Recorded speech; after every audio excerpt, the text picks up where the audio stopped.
So yun guys, paliwanag ko lang din sa electric pan na to guys. May ground kasi to, kaya ibablog ko siya para aware din kayo kung sakaling mangyari sa inyo to guys. So ito guys, pinalitan ko na ng motor. Ayan, nilitan natin siya ng motor, bagong motor na yan. So ang kulit lang kasi, meron siyang ground. So paano ko nasabi na may ground siya? Testingin natin siya guys, dito sa body niya. So goods, pahawak na sandali, patulong tayo kay bossing. Ay, yan. So patulong tayo kay bossing, na-testingin natin to. Ayan guys, so testerin natin to Ayan. Para malaman natin kung bakit mayroon siyang ground. So yun guys yung napapaandar natin 1, 2, 3. So yun guys umaandar siya, diba? Ayan. Pero pagdating dito, ayan, napapansin nyo guys, kumikislap, diba? Grounded yan. Kita nyo? Ayan, grounded siya, pero dapat hindi yan aandar. Ayan, tinatpander na. Ano niya? Ayan o. Meron siyang ground, pero hindi ko siya nilalagay dito So, hanapin nyo guys kung bakit nagka-ground siya. Siguro may nakadikit dyan. Ayan o, meron o. Dito wala na kasi hindi na siya sakop ng bakal. Pero kung inabot pa rin siya ng bakal, magkaka-ground pa rin yan. Ayan o. So yun guys napapansin nyo. Ayan, grounded yan. Ayan. So, aandar talaga siya. Ayan. Sabi niya, yan yung grounded. Kaya, maganda na lagi yung tinetest body para hindi siya magkaroon ng kuryente. Dito meron din Ayan o. So, pag ganyan guys makukuryente kayo niyan pag mayroong ganyan na merong ground yung electric pan nyo. Ayan o. So, diba? So, ayan. Ayan. So, yun guys, bubuksan natin to kung bakit nagkaroon siya ng shorted. No? Baka mamaya yung sa rewind ay merong nakalabas na tawag dito na ground o yung nakabalat na wire. So, buksan ulit natin to. Skin natin kung bakit.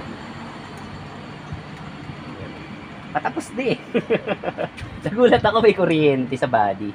So lagi nyo checkin guys yung body niya. Kasi yun din ang ginagawa ko lagi. Nag-check ako pag inaano natin siya. Pinapalitan natin ang motor. Kasi hindi maiwasan na minsan talaga nagkakaroon ng ground. So hanapin na lang natin dito. Baka may nabalatan tayo. May nabalatan o may nasabit na sabit sa motor.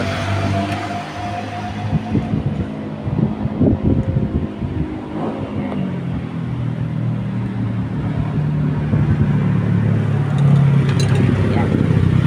Hanapin natin kung meron. Ito wala naman. Ito wala. Ito. Ayun sabit siya Ayan guys. Isa na yan siguro. So nakita niyo yung balat na yan, malamang ganyan. So yan. So pupukpukin lang natin yan palabas. Yan natin checkin natin guys nang wala yung sa housing. Checkin natin kung magkaka-ground pa rin siya.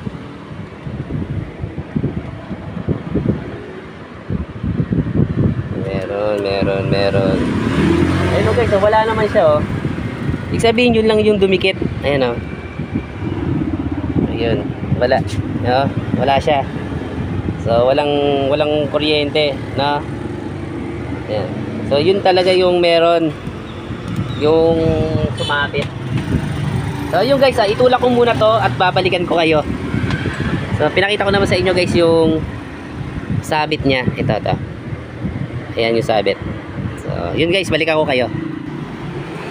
So yun guys, pinalutan natin siya ng tape. Ayan, kasi nga dito natin siya nakitang nagkabalat.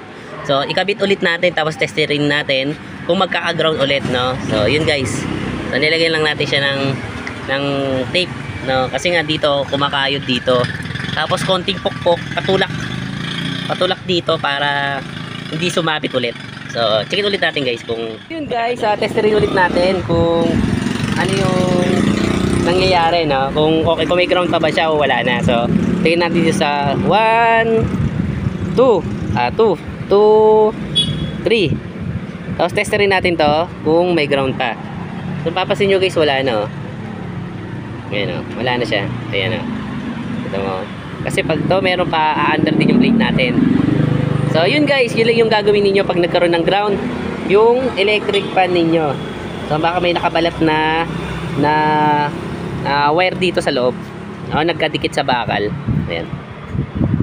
Ayun. Okay na, boss. Yun. Pakita natin si boss. Shoutout kay bossing ngayon nagpapagawa. Yan. Sa kanya yan. So, tapos siguro dito guys. So hanggang dito na lang vlog natin. So pinakita ko lang sa inyo kung paano yung grounded ng electric fan na to. So paalam na guys.